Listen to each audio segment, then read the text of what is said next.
I was working on Christmas Eve.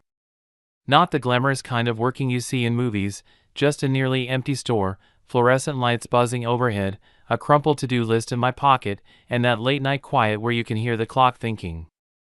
I had promised my daughter I'd get home early, but promises compete with sales goals, and sales goals don't have a heart. My phone buzzed in my apron pocket. I almost ignored it until I saw the text, "Mom is in the hospital." For a split second, my brain translated mom as my mom. But for my daughter, mom means her mom, my ex-wife. And even knowing that, I felt my chest clamp up. I typed back fast, "What happened? Which hospital?" My fingers fumbled on the keys. Before I could hit send, my phone rang. The screen lit up with a name, Pastor David. I picked up with my throat already tight. He spoke low and direct, "Come now. Drive safe. East entrance." I tried to ask, "What's going on? Is she?" but he cut me off. "East entrance. I'll meet you there." The world narrowed. I looked at the two customers still in line, my coworker staring at me with that "Are you okay?" face. I just said, "I'll explain later," and walked out, my feet moving like I was running without running. The scanner beeped into emptiness behind me. Outside, the parking lot was coated in fresh snow, glowing under yellow streetlights. I got in my car, cranked the heater like it might keep my mind warm, and called my daughter. One ring, straight to voicemail. I texted, "I'm on my way. Who's with you?" No response. My hands gripped the wheel so hard my knuckles ached. The city on Christmas Eve is unnervingly quiet. Feels like everyone's sealed inside somewhere warm, everyone except you. As I drove, I remembered the first time I held my daughter, swearing I'd always be there. It's easy to swear the right things when life hasn't started throwing bills, divorce papers, and overtime shifts at you.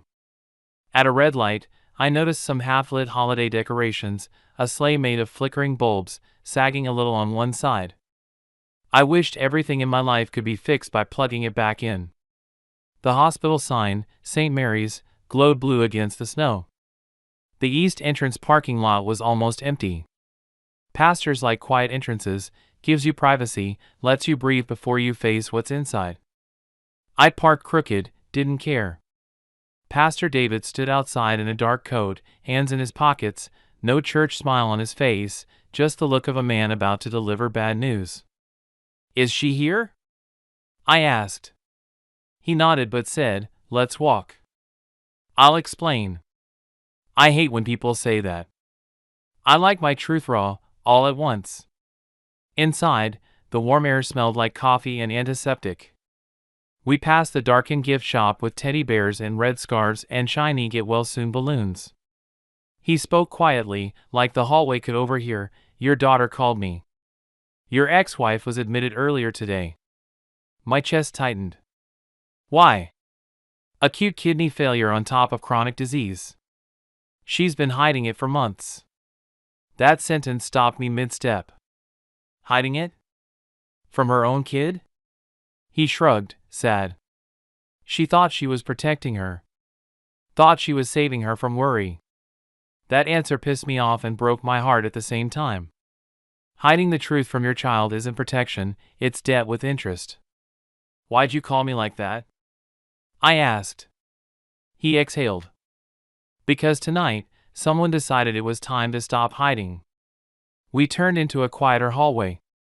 A keypad on the wall guarded a set of double doors. He punched in a code like he'd done it before. Inside, the lighting dimmed, the sounds thinned out. "Your daughter's in here," he said. "And your mom." That stopped me cold. "My mom?" He nodded. "Let's go." I walked in expecting chaos, alarms, rushing nurses, something loud. But the room was calm. My daughter sat in a chair by the bed, her hair tied back, eyes heavy but dry. She looked at me like part of her had been holding her breath until now. "Dad." Her voice had relief in it that hurt to hear. In the bed was my ex-wife, pale, eyes open, watching me. We'd shared years once, made mistakes, made a child, and now here she was looking at me from under hospital sheets. I stood at the foot of the bed. "Why didn't you tell me?" was all I could get out. She breathed slowly. "Because I thought I had time. Nobody ever wins against the clock." A doctor walked in, ID badge, lab coat, and the voice of someone who explains hard things for a living. "I'm Dr. Saito, nephrology. She's got end-stage kidney disease. We've stabilized her, but she'll need dialysis and, long-term, a transplant. Tonight, our transplant team is evaluating something unusual."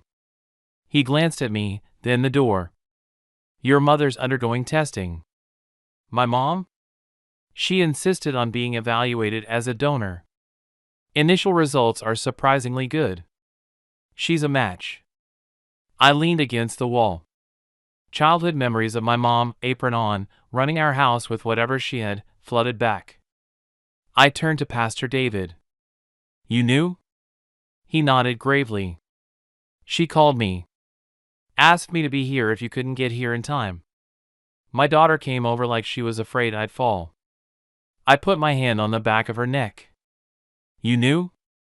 She nodded. "Grandma told me when Mom fainted this morning.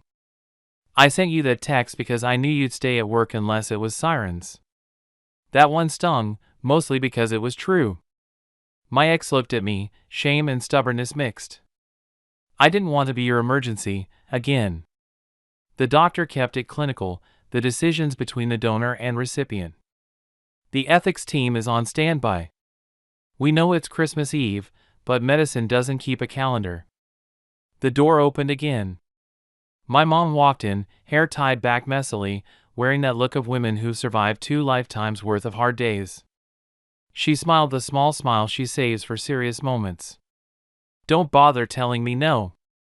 I already said yes." I stepped forward and hugged her with everything in me. "Mom," she put her hand on my face. "I'm not losing more family because we're afraid to talk. She's the mother of my granddaughter.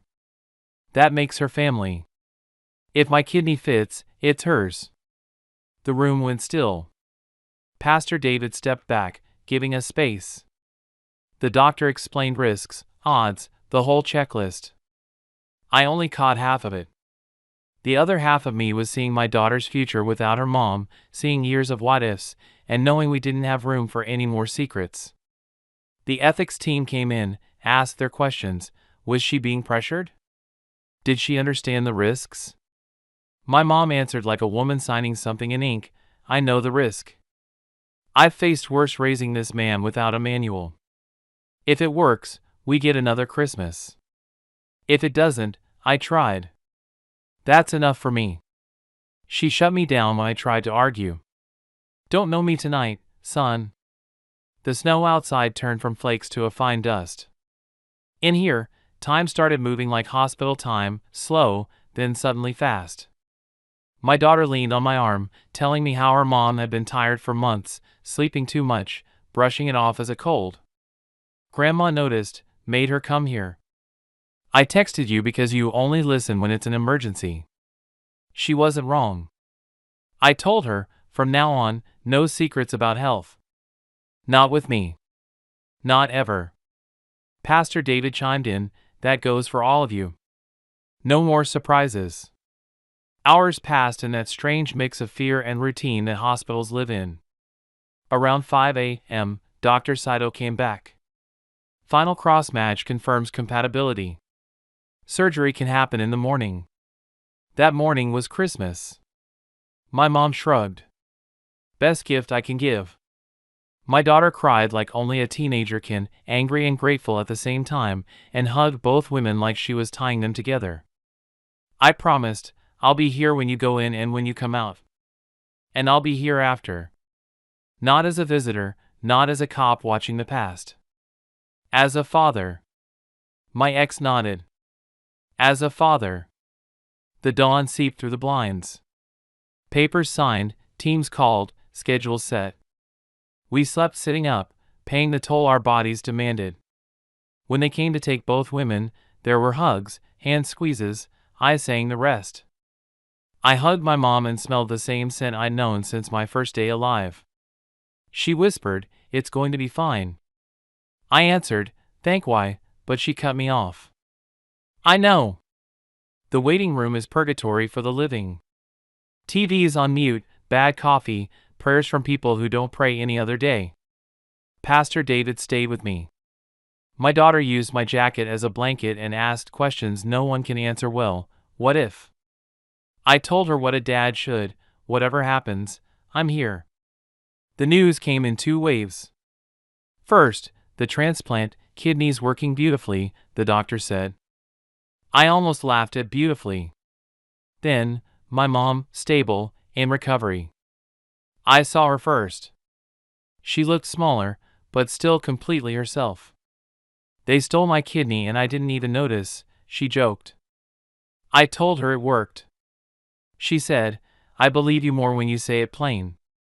In my ex-wife's room, the monitor beeped a steady rhythm. She looked at me like someone seeing daylight. "Did it hurt?" I asked stupidly. She smirked. "Less than hiding it."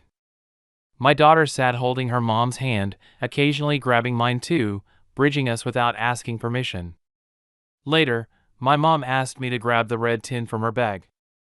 The old cookie tin. I opened it, and for a moment, the hospital smelled like home, butter, sugar, history. My daughter laughed through tears.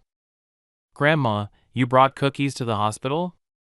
She said, "You think I'd go into surgery on an empty stomach?" We broke one cookie into pieces and shared it like it was communion. We made a rule right there: any symptom lasting more than 2 days goes in the family group chat. Any serious test result, any fear, goes in too. My ex added, "No more fake I'm fine." My mom said, "No more I didn't want to worry you." My daughter finished, "No more we'll talk later." That night, sitting in the hallway with my daughter's head on my shoulder, she said, "Dad, I sent that text that way because I knew you'd drop everything." "Sorry." I shook my head. "Don't apologize for reminding me what matters." She smiled. "You gonna come to my game in January?" "I'm coming to all your games. And I'm gonna yell the wrong plays." She laughed. Deal. Pastor David left us with 2 lines. To me, being a father isn't a status. It's a presence. To my mom in the lobby, thanks for preaching without a pulpit. She said, "I don't know how to preach. I just do." Christmas morning, the rooms had paper snowflakes taped to the walls. My mom asked for an update before coffee. My ex asked for water. My daughter asked for a picture. We took one I won't post, 3 generations, each with a scar somewhere, all stitched together by a decision made in the middle of the night. Back home that night, I put my work apron on the table and realized that piece of fabric isn't who I am. I work, but I'm a father. A son. A man who now knows that caring is a verb you schedule and live. I put my mom's cookie tin on the table, kept the ugliest cookie as a reminder that the things that save us are rarely perfect. I hit record on my phone and told this story, starting with, I was working on Christmas Eve when my daughter texted me, "Mom is in the hospital." I thought I was losing everything. Turned out, I was finally showing up for what matters. If you're hearing this, maybe there's someone you need to text today. Don't wait for Christmas Eve, a hospital, or a crisis. Just do it. If there's a test you've been putting off, book it. If there's a conversation you've been pushing to next month, have it now. And if you're a dad, your kids don't measure love in paychecks. They measure it in the moments you sit in the hospital chair with them, even when there's nothing to do but say, "I'm here. I stayed. I'm staying. And I'll keep staying." I didn't sleep that night. Not really. The kind of sleep you get in a hospital chair is just your body shutting off for a few minutes at a time while your mind keeps walking the halls. I'd close my eyes and hear the faint beeps from down the corridor, the squeak of a cartwheel, someone's cough. Every time my head would tilt, I'd jerk awake thinking I'd missed something. By 6 a.m., the sky outside was a pale gray, and the snow had stopped. A nurse walked past holding a clipboard, glanced at me, and said quietly, "They're in recovery. Both of them." I must have stood up too fast because she put a hand out like she thought I was going to pass out. "You can see your mom first. Room 214. Room 214 felt like a mile away. When I pushed open the door, there she was, my mom, with her hair messy, face pale but eyes bright. "Hey," she said like she'd just come back from running errands. "Hey," I said, pulling the chair close. "You did it."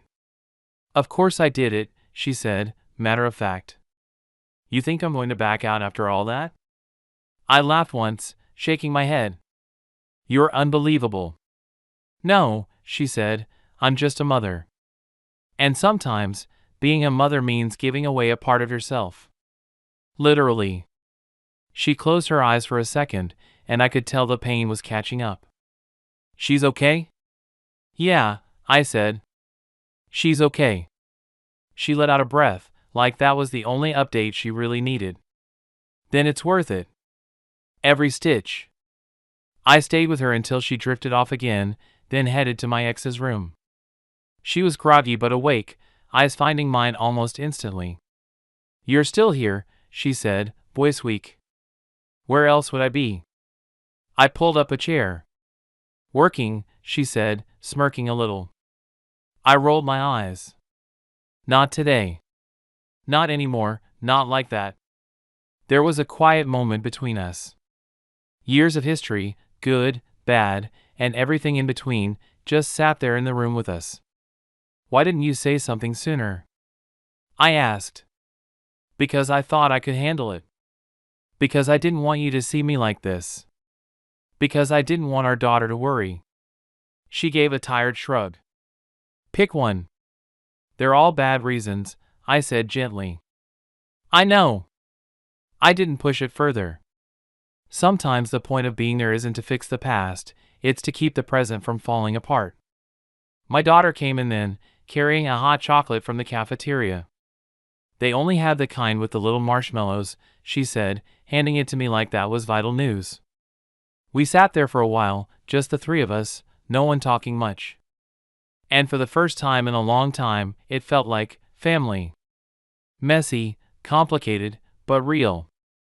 By mid-morning, the hospital had shifted into holiday mode, or as close to it as a hospital gets. Volunteers in Santa hats rolled carts of coffee down the hall.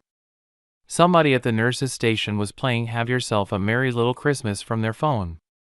And somehow, it didn't feel out of place.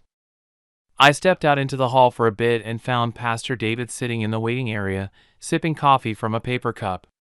"You're still here?" I asked. He shrugged. "She asked me to be." "Both of them, actually." I sat down across from him. "You've known my family a long time." He nodded. "Long enough to see the good, the bad, and the stubborn. And I've learned something about stubborn families. When they finally decide to stand together, they're impossible to break." I didn't say anything, but I knew he was right. Around noon, my mom was moved to a regular room. The first thing she asked for was not water or pain meds, it was her phone. "I need to send a picture to my sister," she said. I laughed. "Of what?" "You in a hospital bed?" "Of me in a hospital bed saving somebody's life," she corrected. In my ex's room, she was starting to look more like herself, still pale, but with that hint of life returning. She caught me staring and said, "Don't look at me like that." "Like what?" "Like you're trying to figure out if this changes everything." "Does it?" I asked. She thought for a long second. "I don't know. But I know it should change something. For all of us." She was right. Later, my daughter pulled me into the hallway. "Dad," she said, "when everyone's home again, can we have dinner together? Like, all of us?" I raised an eyebrow. "Me, your mom, grandma, and you? One table?" "Yeah. That's a lot of personalities in one room." She smiled. "Yeah. But I think we can do it." And somehow, I believed her. We stayed at the hospital most of that day. My mom and my ex were both dozing on and off, and my daughter floated between the rooms, like she was stitching the family back together one visit at a time. That night, I drove my daughter home. Snow had started falling again, soft and steady. She leaned her head against the window and said, "Best Christmas ever." I glanced at her. "You mean that?" "Yeah. Not because of presents or anything. Because everyone's still here." I didn't say it out loud, but I thought, yeah, everyone's still here. When we got home, the house felt different. Not because anything had changed physically, the same pile of mail on the counter, the same dishes in the sink I swore I'd do before Christmas. But there was this stillness. The kind that comes after a storm, where you can hear yourself think again. I dropped my keys in the bowl by the door, hung up my coat, and for a moment just stood there. My daughter had already gone to her room, muttering something about charging my phone, which, in teenager language, means scrolling until I fall asleep. I went into the kitchen, poured myself some water, and leaned against the counter. That's when I saw it, the apron from work, still sitting where I'd left it the night before. I picked it up, held it for a second, and realized it didn't feel the same anymore. Not heavier, not lighter, just smaller. Like it wasn't big enough to define me. The phone buzzed on the counter. It was a text from Pastor David, both patients resting. No complications so far. "Merry Christmas, my friend." I typed back, "Merry Christmas. And thank you. For everything." That night, I couldn't sleep. I ended up sitting at the dining table with my mom's old cookie tin in front of me. It was empty now, just a few crumbs at the bottom, but I kept the lid off, breathing in the faint smell of sugar and butter. Memories have a smell, and this one was comfort and stubborn love all in one. By morning, the roads were icy, but I didn't care. I drove straight back to the hospital. The nurse at the desk gave me a nod like she'd been expecting me. First stop was Mom's room. She was sitting up, flipping through a crossword book like she hadn't just had major surgery. "What are you doing here so early?" she asked. "It's Christmas morning. Where else would I be?" She gave me a look. "You could be sleeping." I sat down. "I'll sleep when you're home." Next, I went to my ex's room. She was awake, sipping water, and when she saw me, she smiled, a small one, but real. "Merry Christmas," she said. "Merry Christmas," I answered. We didn't exchange gifts. We didn't need to. What we got that year was something you can't wrap. By the afternoon, my daughter had joined us. We all ended up in Mom's room, 4 people, 2 patients, one tiny table between the beds. A nurse walked in and laughed softly. "Looks like a family reunion." In a way, it was. We spent the rest of the day telling stories, the kind you don't plan to tell but that spill out when you're all stuck in the same room with nothing to distract you. We laughed more than I expected. And every so often, I'd catch my daughter looking around at all of us, like she was taking mental snapshots. Before we left that night, I promised both my mom and my ex that when they were home, we'd have that dinner my daughter asked for. No excuses. No rescheduling. A week later, we did it. Same table I'd sat at alone so many nights. Same mismatched plates. But it was different. We were different. There was still history between us, some of it messy, some of it unresolved, but we were all at the same table. My daughter sat between her 2 grandmothers, her mom and me at opposite ends. And it worked. It wasn't perfect, but it worked. That night, after everyone left, I sat down with my phone, hit record, and told the story from the start. Not for sympathy. Not for views. But because I wanted it out there, for anyone who needed to hear that you don't have to wait for a crisis to close the distance between you and the people you care about. And I ended it with this: if you're a father, show up. Not just when the world's falling apart, but when it's just a regular Tuesday. Your kids won't remember every gift you bought, but they'll remember every time you stayed in the room. I stayed. And I'm still staying.